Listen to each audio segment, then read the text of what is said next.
Dominus vobiscum, sequentia sancti Evangelii secundum Lucam.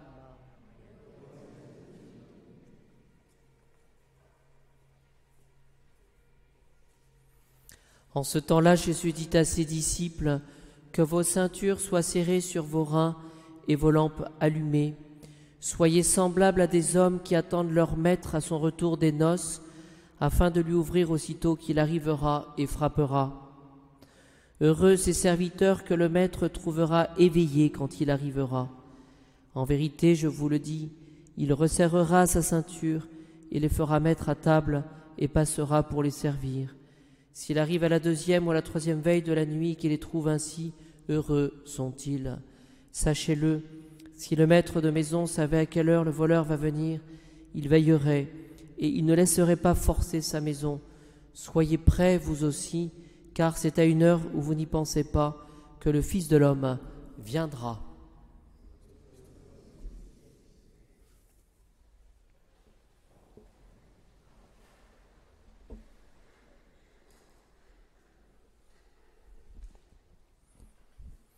Heureux ces serviteurs que le Maître trouvera éveillés quand il arrivera. Ce qu'il faut comprendre, c'est que notre foi, elle est exigeante. C'est-à-dire qu'elle nous demande finalement de sortir de nous-mêmes, et une distinction pourra nous aider pour bien comprendre, nous aider à bien comprendre les choses. Ce que le Seigneur nous demande, c'est d'aimer véritablement, c'est-à-dire d'être surnaturel, d'agir en fonction de Dieu et d'agir avec les moyens du bon Dieu.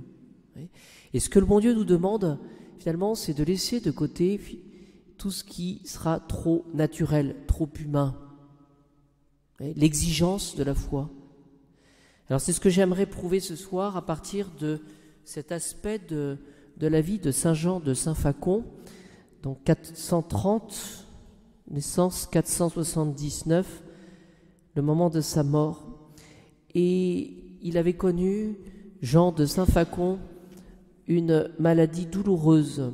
Il était presque mort et il promet d'embrasser la vie religieuse si jamais il est guéri. Alors le bon Dieu va l'exaucer. Et donc, il est obligé après de rentrer dans la vie religieuse, ce qu'il va faire avec zèle, puisque sa prière est exaucée. Et ce qu'il faut comprendre, c'est qu'à peine sorti de cette maladie douloureuse, et puis ayant pris cette décision finalement de répondre, c'était un vœu, je pense, qu'il avait fait, il rencontre un pauvre presque nu, et qui lui demande, qui lui fait l'aumône. On va comprendre que le bon Dieu va lui faire tout de suite mettre en pratique sa décision de devenir religieux. Voilà. Et il hésite. Pourquoi ? Parce que ce pauvre qui est complètement nu a besoin d'être vêtu. Et il se dit, est-ce que je lui donne une tunique ou pas ? Ou est-ce que je lui donne une belle tunique ou pas ? Une vieille ou une nouvelle ? Il réfléchit. Et ce qui se passe, c'est que il va donc lui offrir à ce pauvre une tunique, et il va lui offrir sa plus belle tunique. Voilà, pour un religieux, c'est important puisqu'on n'a pas grand-chose, il va le donner. La nuit suivante, comme vous pouvez l'imaginer, Jésus va lui apparaître. Et qu'est-ce que Jésus va lui dire ? C'est moi que tu as revêtu sous cette apparence du pauvre en me donnant ce que tu avais de plus beau. Voilà. Eh bien, cet épisode nous invite finalement à considérer notre engagement dans la foi. Que Jésus nous demande-t-il finalement ?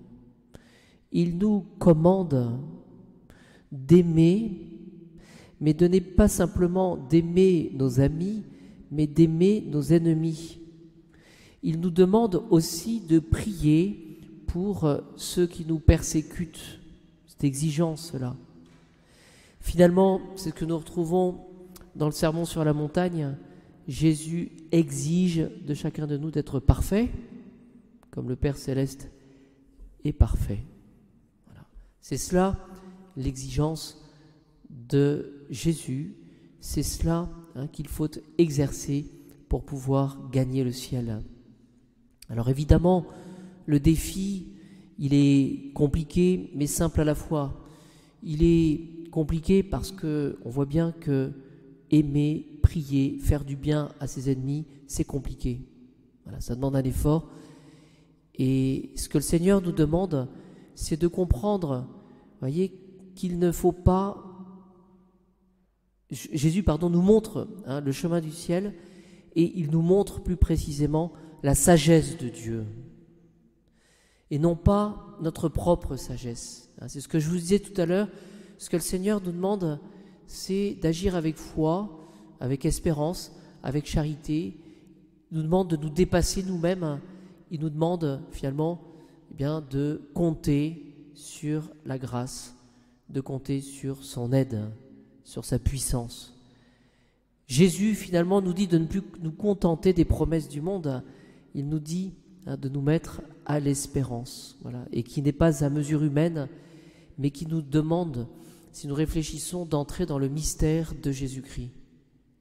Il s'agit de dépasser ce que nous connaissons et d'entrer dans le domaine justement de la foi pour pouvoir toucher le Christ. C'est cette exigence que notre Seigneur a manifestée lorsqu'il a rencontré le jeune homme riche. On le répète souvent cela, mais je pense que ça nous permet de comprendre qu'est-ce qui fait ce jeune homme riche. Il court vers Jésus. Et ce jeune homme riche, qu'est-ce qu'il fait? Il se met à genoux devant Jésus. Il lui dit, bon maître, il est de bonne disposition, que dois-je faire pour posséder la vie éternelle? Voilà. Et Jésus va lui dire, mais pratique les commandements. Et ce jeune homme riche, qu'est-ce qu'il fait? Il lui dit, mais cela je le fais depuis ma plus tendre enfance. Je le fais, ça, c'est bon. Voilà. Et Jésus va lui dire, va, vends tout ce que tu possèdes, voilà, et je te donnerai des biens, les biens du ciel. Alors, finalement, la question est assez simple aujourd'hui, de même que Jean de Saint-Facon vraiment est sorti de lui-même pour donner ce qu'il avait et ce qui lui coûtait. Eh bien, essayons de voir ce que le Seigneur, dans la logique divine et non plus dans la logique humaine, nous demande bien de gravir comme marche. Et si nous hésitons et si nous avons du mal à le faire, bien comptons un peu plus sur la grâce de Dieu, sur la puissance du bon Dieu, puis un peu moins sur nous-mêmes. Voilà un petit peu l'exigence qui nous est demandée aujourd'hui. Essayons de discerner cela en nous, d'avoir de saints désirs, et puis surtout d'avoir un peu plus confiance dans le bon Dieu, et puis un peu moins confiance en nous-mêmes.